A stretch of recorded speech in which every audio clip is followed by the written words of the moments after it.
Myanmar Nangan Minglaba. Great.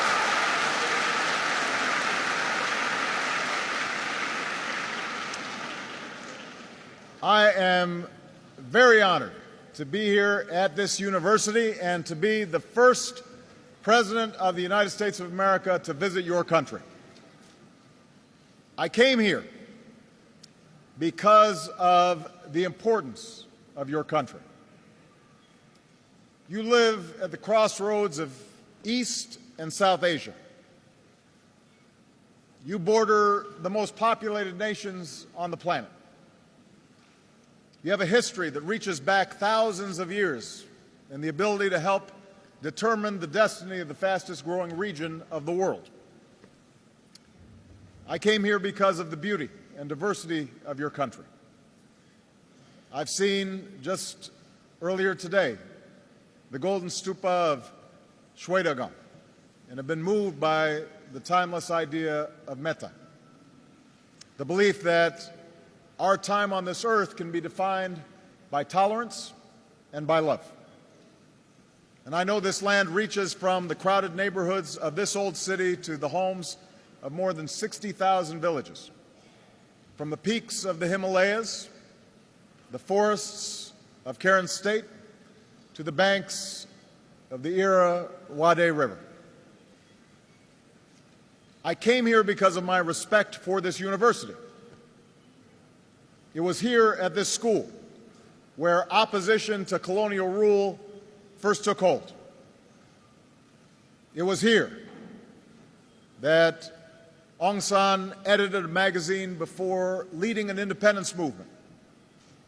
It was here that U Thant learned the ways of the world before guiding it at the United Nations. Here, scholarship thrived during the last century, and students demanded their basic human rights.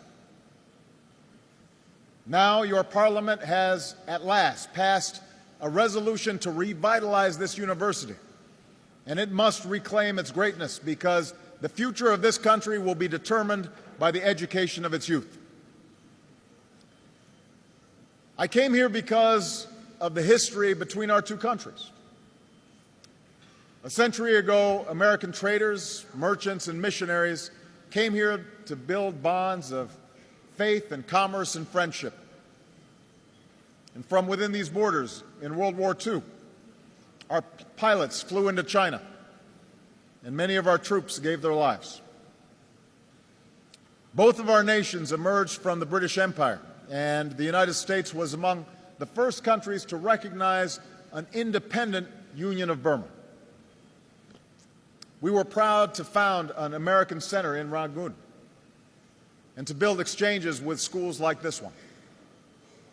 And through decades of differences, Americans have been united in their affection for this country and its people. Above all, I came here because of America's belief in human dignity. Over the last several decades, our two countries became strangers. But today, I can tell you that we always remained hopeful about the people of this country, about you. You gave us hope, and we bore witness to your courage.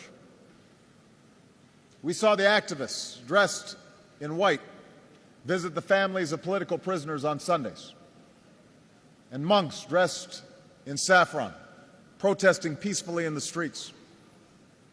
We learned of ordinary people who organized relief teams to respond to a cyclone, and heard the voices of students and the beats of hip-hop artists projecting the sound of freedom. We came to know exiles and refugees who never lost touch with their families or their ancestral home. And we were inspired by the fierce dignity of Daw Aung San Suu Kyi, as she proved that no human being can truly be imprisoned if hope burns in your heart. When I took office as president, I sent a message to those governments who ruled by fear. I said in my inauguration address, we will extend a hand if you're willing to unclench your fist. And over the last year and a half, a dramatic transition has begun, as a dictatorship of 5 decades has loosened its grip. Under President Thein Sein, the desire for change has been met by an agenda for reform. A civilian now leads the government, and a parliament is asserting itself. The once outlawed National League for Democracy stood in an election, and Aung San Suu Kyi is a member of parliament. Hundreds of prisoners of conscience have been released, and forced labor has been banned. Preliminary ceasefires have been reached with ethnic armies, and new laws allow for a more open economy. So today I've come to keep my promise and extend the hand of friendship. America now has an ambassador in Rangoon. Sanctions have been eased, and we will help rebuild an economy that can offer opportunity for its people and serve as an engine of growth for the world. But this remarkable journey has just begun and has much further to go. Reforms launched from the top of society must meet the aspirations of citizens who form its foundation. The flickers of progress that we have seen must not be extinguished. They must be strengthened. They must become a shining North Star for all this nation's people. And your success in that effort is important to the United States as well as to me. Even though we come from different places, we share common dreams: to choose our leaders, to live together in peace, to get an education and make a good living, to love our families and our communities. That's why freedom is not an abstract idea. Freedom is the very thing that makes human progress possible, not just at the ballot box, but in our daily lives. One of our greatest presidents in the United States, Franklin Delano Roosevelt, understood this truth. He defined America's cause as more than the right to cast a ballot. He understood democracy was not just voting. He called upon the world to embrace 4 fundamental freedoms: freedom of speech, freedom of worship, freedom from want, and freedom from fear. These 4 freedoms reinforce one another, and you cannot fully realize one without realizing them all. So that's the future that we seek for ourselves and for all people, and that's what I want to speak to you about today. First, we believe in the right of free expression so that the voices of ordinary people can be heard and governments reflect their will, the people's will. In the United States, for more than 2 centuries, we've worked to keep this promise for all of our citizens, to win freedom for those who were enslaved, to extend the right to vote for women and African Americans, to protect the rights of workers to organize. And we recognize no 2 nations achieve these rights in exactly the same way, but there is no question that your country will be stronger if it draws on the strength of all of its people. That's what allows nations to succeed. That's what reform has begun to do. Instead of being repressed, the right of people to assemble together must now be fully respected. Instead of being stifled, the veil of media censorship must continue to be lifted. And as you take these steps, you can draw on your progress. Instead of being ignored, citizens who protested the construction of the Midstone Dam were heard. Instead of being outlawed, political parties have been allowed to participate. You can see progress being made. As one voter said during the parliamentary elections here, our parents and grandparents waited for this but never saw it. And now you can see it. You can taste freedom. And to protect the freedom of all the voters, those in power must accept constraints. That's what our American system is designed to do. You know, America may have the strongest military in the world, but it must submit to civilian control. I, as the President of the United States, make determinations that the military then carries out, not the other way around. As President and Commander-in-Chief, I have that responsibility because I'm accountable to the people. Now, on the other hand, as President, I cannot just impose my will on Congress, the Congress of the United States, even though sometimes I wish I could. The legislative branch has its own powers and its own prerogatives, and so they check my power and balance my power. I appoint some of our judges, but I cannot tell them how to rule, because every person in America, from a child living in poverty to me, the President of the United States, is equal under the law.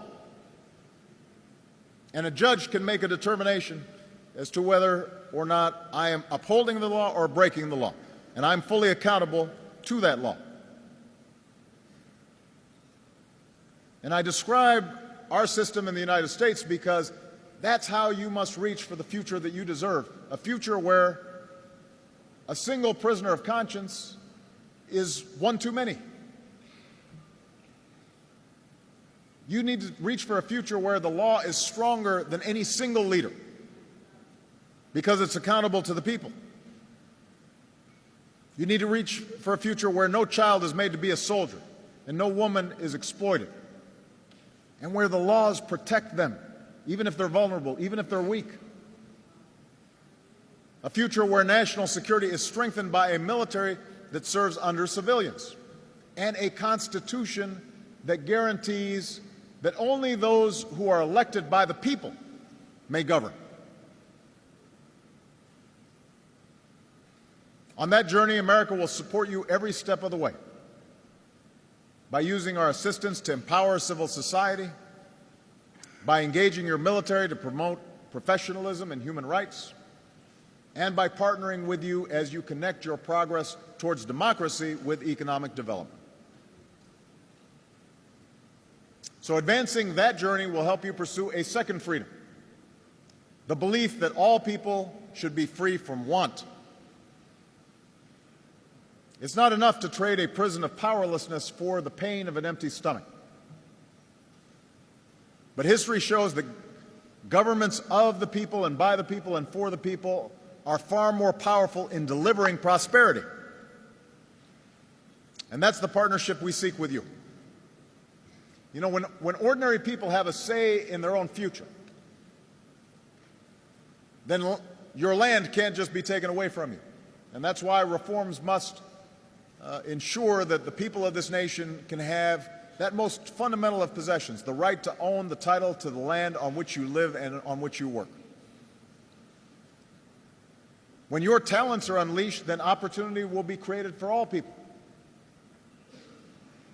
America is lifting our ban on companies doing business here, and your government has lifted restrictions on investment and taken steps to open up your economy. And now, as more wealth flows into your borders, we hope and expect that it will lift up more people. It can't just help folks at the top. It has to help everybody. And that kind of economic growth where everybody has opportunity, if you work hard, you can succeed.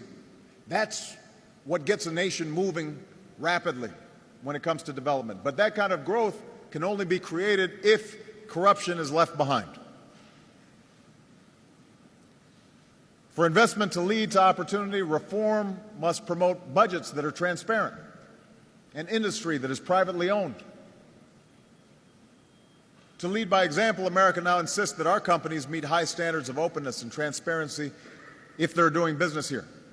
And we'll work with organizations like the World Bank to support small businesses and to promote an economy that allows entrepreneurs, small business people, to thrive and allows workers to keep what they earn. And I very much welcome your government's recent decision to join what we've called our Open Government Partnership so that citizens can come to expect accountability and learn exactly how monies are spent and how your system of government operates. Above all, when your voices are heard in government, it's far more likely that your basic needs will be met. And that's why reform must reach the daily lives of those who are hungry and those who are ill and those who live without electricity or water. And here, too, America will do our part working with you. Today I was proud to reestablish our USAID mission in this country, which is our lead development agency. And the United States wants to be a partner in helping this country, which used to be the Rice Bowl of Asia, to reestablish its capacity to feed its people and to care for its sick and educate its children and build its democratic institutions as you continue down the path of reform. This country is famous for its natural resources, and they must be protected against exploitation. And let us remember that in a global economy, a country's greatest resource is its people. So by investing in you, this nation can open the door for far more prosperity, because unlocking a nation's potential depends on empowering all its people, especially its young people. Just as education is the key to America's future, it is going to be the key to your future as well. And so we look forward to working with you, as we have with many of your neighbors, to extend that opportunity and to deepen exchanges among our students. We want students from this country to travel to the United States and learn from us, and we want U.S. students to come here and learn from you. And this truth leads me to the third freedom that I want to discuss, the freedom of worship. The freedom to worship as you please, and your right to basic human dignity. This country, like my own country, is blessed with diversity. Not everybody looks the same. Not everybody comes from the same region. Not everybody worships in the same way. In your cities and towns, there are pagodas and temples and mosques and churches standing side by side. Well over 100 ethnic groups have been a part of your story. Yet within these borders, we've seen some of the world's longest-running insurgencies, which have cost countless lives and torn families and communities apart and stood in the way of development. No process of reform will succeed without national reconciliation.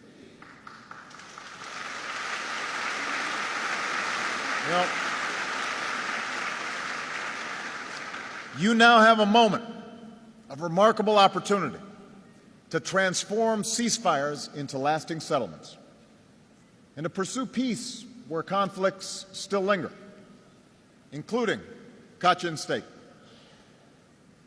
Those efforts must lead to a more just and lasting peace, including humanitarian access to those in need and a chance for the displaced to return home.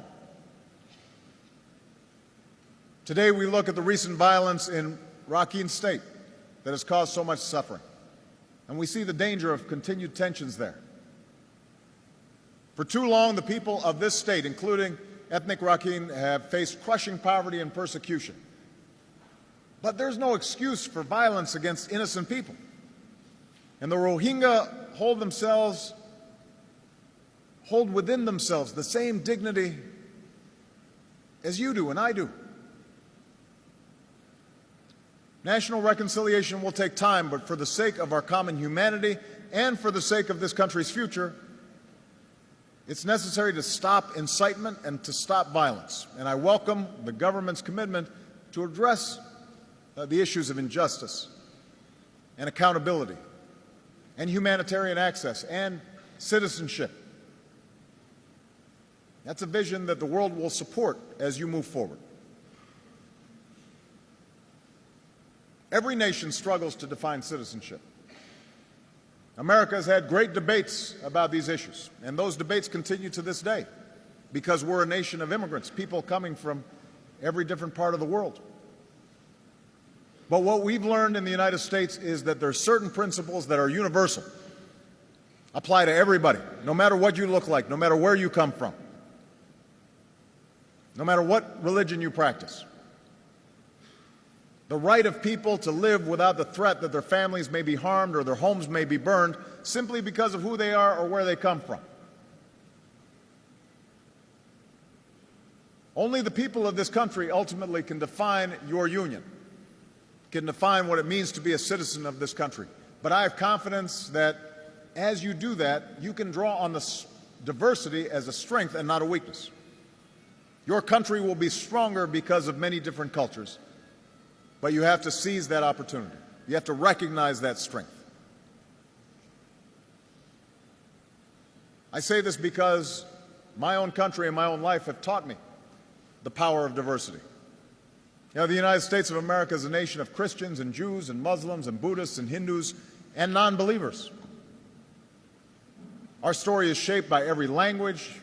It's enriched by every culture. We have people from every corners of the world.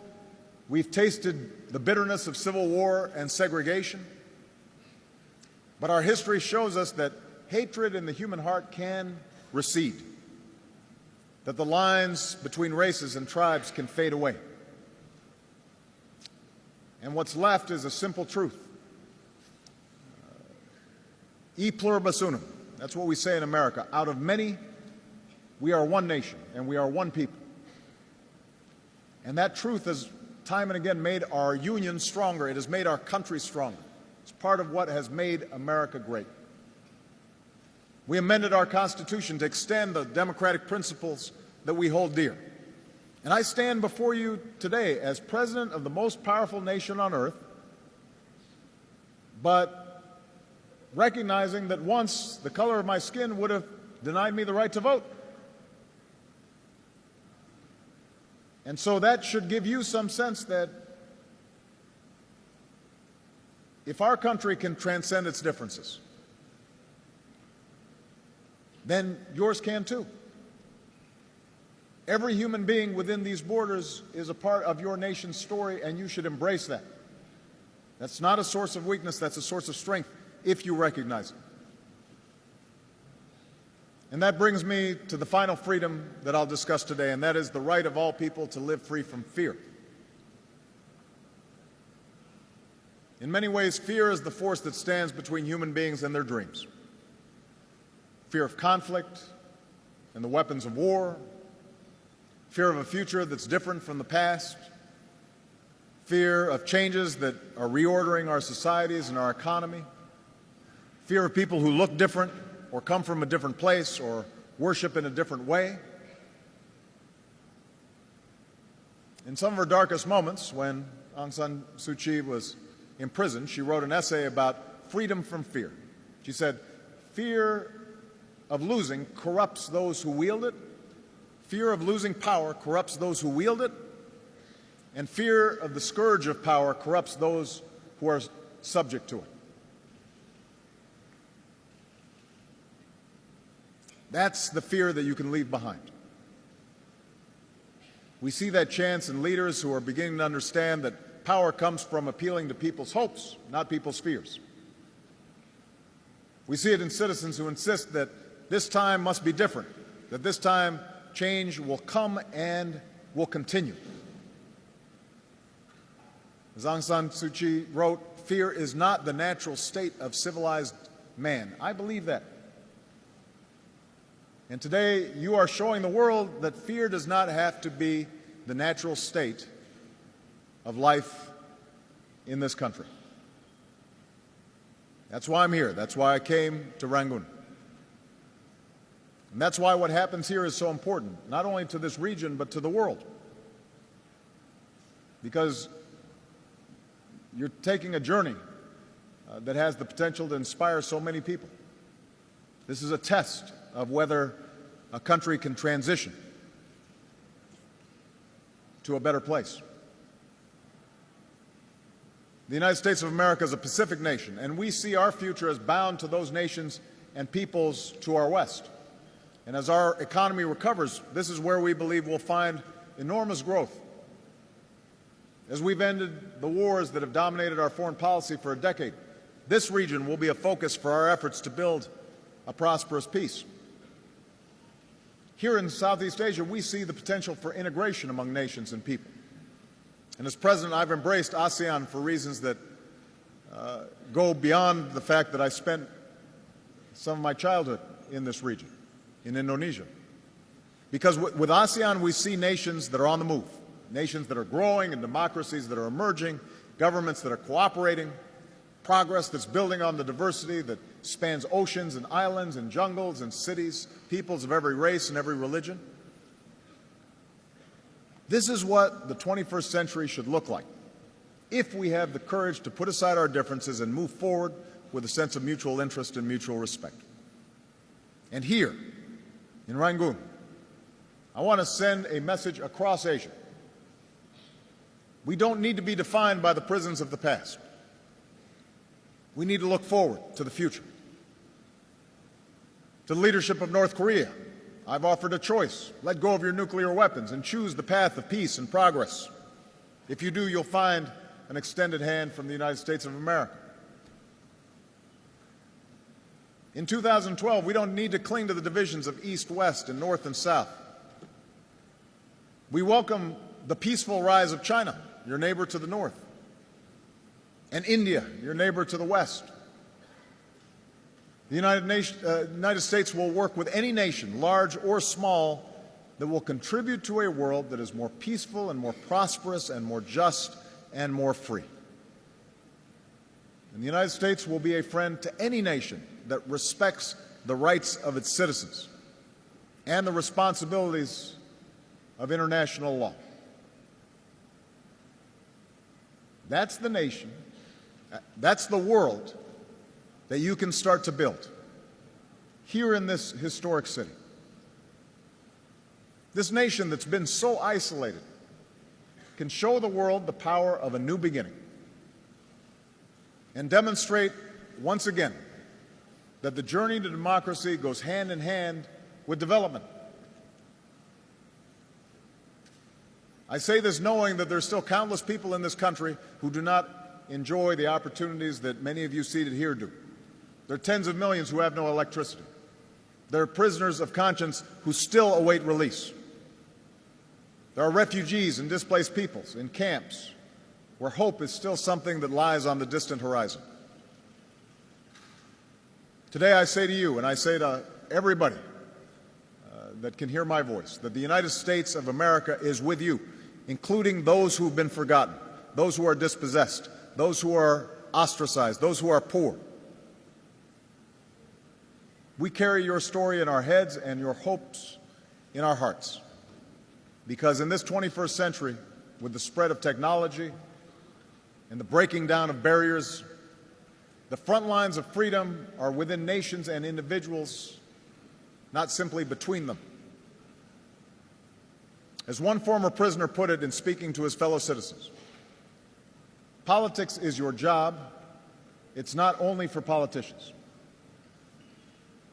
We have an expression in the United States that the most important office in a democracy is the office of citizen. Not president, not speaker, but citizen.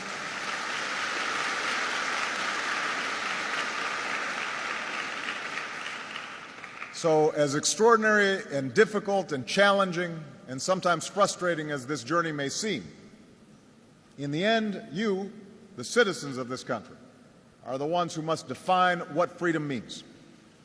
You're the ones who are going to have to seize freedom, because a true revolution of the spirit begins in each of our hearts. It requires the kind of courage that so many of your leaders have already displayed. The road ahead will be marked by huge challenges, and there will be those who resist the forces of change. But I stand here with confidence that something is happening in this country that cannot be reversed. And the will of the people can lift up this nation and set a great example for the world. And you will have in the United States of America a partner on that long journey. So, Jesutin Bade. Thank you.